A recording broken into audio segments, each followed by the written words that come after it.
Praise the Lord. കർത്താവിൻ്റെ ധന്യ തിരുനാമം വാഴ്ത്തപ്പെടുമാറാകട്ടെ. ഞാൻ ക്രിസ്തുവിൽ സ്നേഹിക്കുന്ന എല്ലാ ദൈവമക്കൾക്കും 4-ാം മാസത്തിൻ്റെ 8ാമത്തെ പ്രഭാത വന്ദനം കൂടെ അറിയിക്കുന്നു.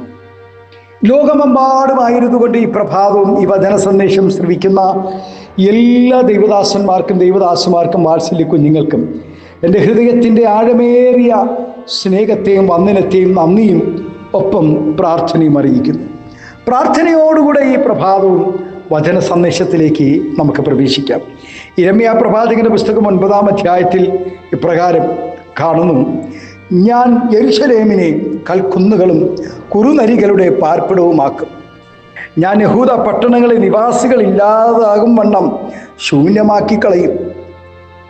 ദൈവത്താൽ തിരഞ്ഞെടുക്കപ്പെടുകയും സ്നേഹിക്കപ്പെടുകയും ചെയ്ത ജനത്തിനു വേണ്ടി ഭൂമിയിൽ വെച്ച് ഏറ്റവും ശ്രേഷ്ഠമായ ദേശം ദൈവം അവർക്ക് തിരഞ്ഞെടുത്തു നൽകി. അവരെ നടത്തുവാൻ അതത് കാലങ്ങളിൽ ദൈവം ന്യായാധിപന്മാരെയും പ്രവാചകന്മാരെയും രാജാക്കന്മാരെയും നൽകി. എല്ലാറ്റിലും ഉപരിയായി ദൈവവും അവരോടൊപ്പം ഉണ്ടായിരുന്നു. ശുശ്രൂഷകന്മാരും ശുശ്രൂഷകളും ദൈവം ഒരുക്കിക്കൊടുത്തു. ദൈവം അവർക്ക് മുന്നറിയിപ്പ് കൊടുത്തത് പോലെ ജനം പാപം ചെയ്യുക നിമിത്തം അവരുടെ ആലയവും അവർ പാർത്തു വന്ന ദേശവും നശിച്ച് ശൂന്യമായി പോയി.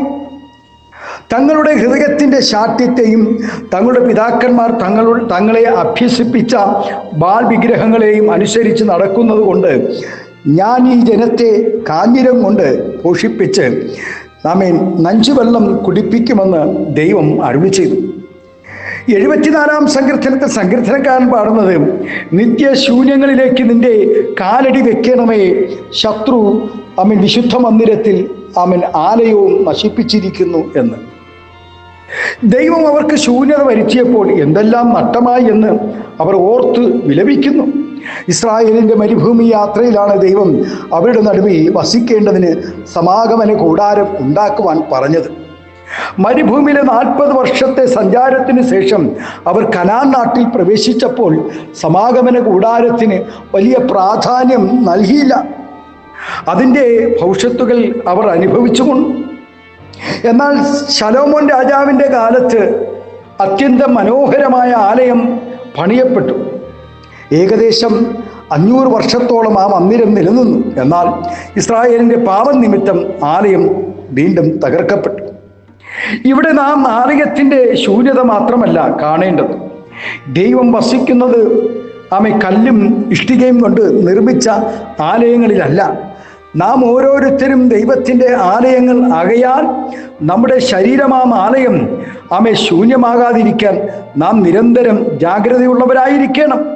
പാപങ്ങൾ നിമിത്തം ആത്മീയ ജീവിതം ശൂന്യമായിട്ടുണ്ടെങ്കിൽ മറ്റു കുറുക്കു വഴികളൊന്നും അതിനില്ല. പാപപരിഹാരം വരുത്തുക തന്നെ ചെയ്യണം.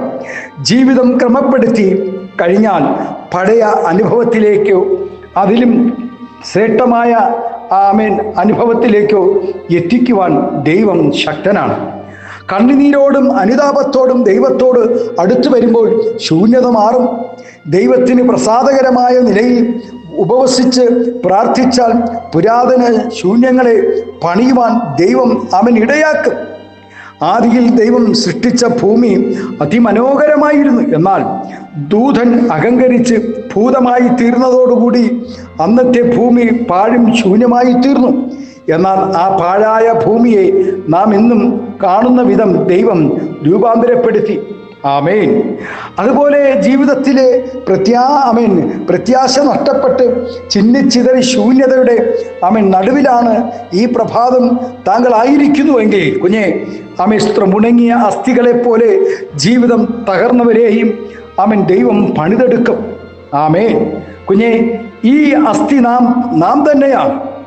പാപം ചെയ്തു, പ്രാർത്ഥന നഷ്ടപ്പെട്ടു, ആരാധന നഷ്ടപ്പെട്ടു, ഉപവാസവും പ്രാർത്ഥനയും ഇല്ലാതെ വിശ്വാസ ജീവിതം തന്നെ നിത്യശൂന്യതയിലേക്ക് നീങ്ങിയ അനേക പ്രിയപ്പെട്ടവരോട് ഈ പ്രഭാതം പരിശുദ്ധാത്മാവ് പറയുവാൻ ഒന്നേ ഉള്ളൂ: മടങ്ങി വരിക, പാപം ഏറ്റുപറഞ്ഞ് ദൈവസന്നിധിയിൽ അനുതപിച്ചാൽ ഉണങ്ങിയ അസ്ഥിമേൽ പ്രവചിച്ചപ്പോൾ ശ്വാസം അവരിൽ വന്ന് അസ്ഥി ജീവൻ വെച്ച് ഏറ്റവും വലിയ സൈന്യമായി തീർന്നത് പോലെ നിന്റെ ശൂന്യതകളെ നീക്കുവാൻ, പണ്ടത്തെ പോലെ ഒരു നല്ല കാലം വരുത്തുവാൻ ദൈവത്തിന് കഴിയും.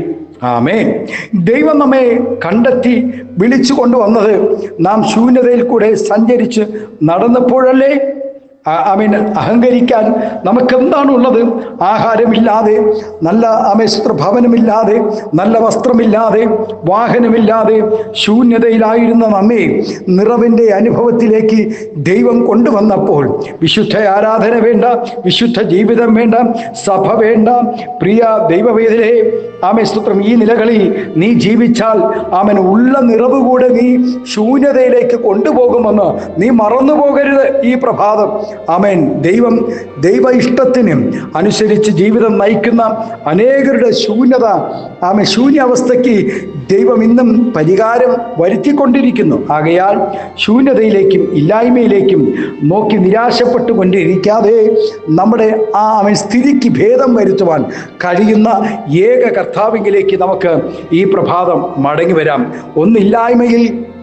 ഒന്നുമില്ലായ്മയിൽ നിന്നും സകലത്തെയും വിളിച്ചു വരുത്തിയ ദൈവത്തിന് ഒന്നും സാധ്യമല്ല കേട്ടോ. എല്ലാം സ്തോത്രം ഉളവാക്കുവാൻ അവന് സ്തോത്രം കഴിയും. നമ്മുടെ ജീവിതത്തിലെ ശൂന്യതകളെ മാറ്റുവാൻ ദൈവത്തിന് മാത്രമേ കഴിയുകയുള്ളൂ. ദൈവത്തിന് നമ്മുടെ ശൂന്യതകളെ മാറ്റുവാൻ കഴിയും.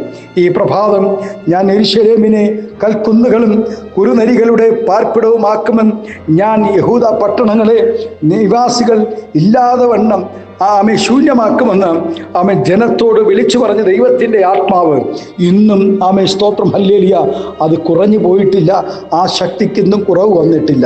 പ്രിയ ദൈവവേദനയെ, നമ്മുടെ അനുസരണക്കേടാണ് നമ്മുടെ ജീവിതത്തിൽ ഒരു ഉപജീവനം നമുക്ക് ലഭിക്കാതെ പോകുന്നത്, നല്ല സ്തോത്രം ജീവിത സന്തോഷം നമുക്ക് ലഭിക്കാതെ പോകുന്നത്, നാം ദൈവത്തിൽ നിന്നും അകന്ന് പാപജീവിതത്തിലേക്ക് ആഗ്രഹിച്ച് പാപത്തിൽ നാം ഒഴുകി ലോകത്തിൻ്റെ ഇൻപങ്ങളിൽ ജീവിക്കുമ്പോഴാണ്.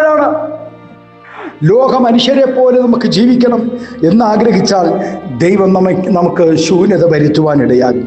ആകയാൽ ഈ പ്രഭാതം ദൈവസന്നിധിയിൽ വിശുദ്ധിയോടുകൂടെ, വേർപാടോടുകൂടെ, അനുസരണയോടുകൂടെ, ദൈവകൃപയോടുകൂടെ ദൈവസന്നിധിയിൽ നിൽക്കാമോ? നമ്മുടെ കുറവുകളെ നമുക്കൊന്ന് ഈ പ്രഭാതം ഏറ്റു പറഞ്ഞുകൊണ്ട് ദൈവസന്നിധിയിൽ നിലനിൽക്കാം. നമ്മുടെ ശൂന്യതകളെ എല്ലാം ദൈവം മാറ്റുവാനിടയാണ്.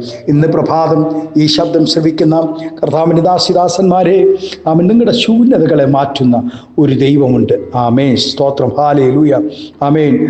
സാരാപാത്തിലെ വിധവയുടെ ശൂന്യതയെ ദൈവം മാറ്റി.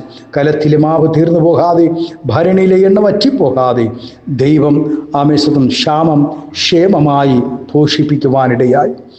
സ്തോത്രം, ഹല്ലേലൂയ. രാത്രി മുഴുവനും അധ്വാനിച്ചിട്ട് പത്രോസിൻ്റെ പടക് ശൂന്യമായി കിടക്കുന്നത് കണ്ട നമ്മുടെ അരുമനാഥനായ കർത്താവ് ആ പടകിൽ കയറി ഒറ്റ വാക്ക്, ആഴത്തിൽ വലയിറക്കുക. ആ വാക്ക് വിശ്വസിച്ച് അനുസരിച്ച് പത്രോസ് വലയിറക്കി.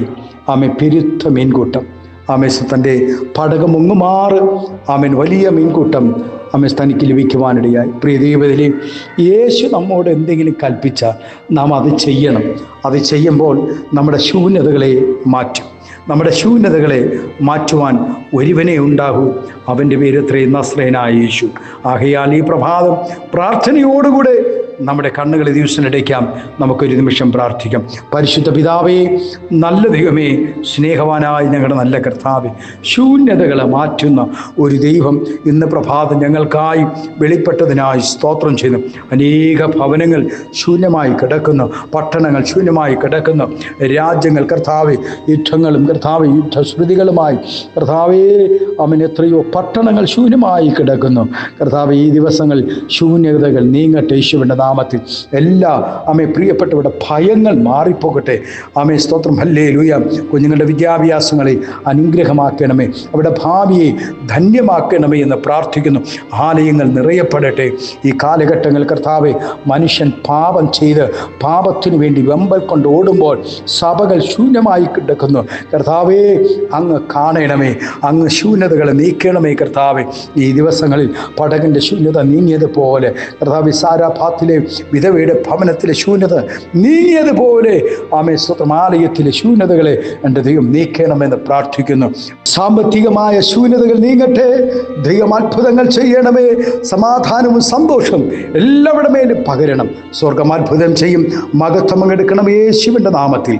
കൃപയോടെ പ്രാർത്ഥന കേൾക്കണമേ സ്വർഗീയ നല്ല പിതാവേ. ആമേൻ, ആമേൻ. Thank you. God bless you. ദൈവം എല്ലാവരെയും ധാരാളമായി അനുഗ്രഹിക്കട്ടെ. Thank U.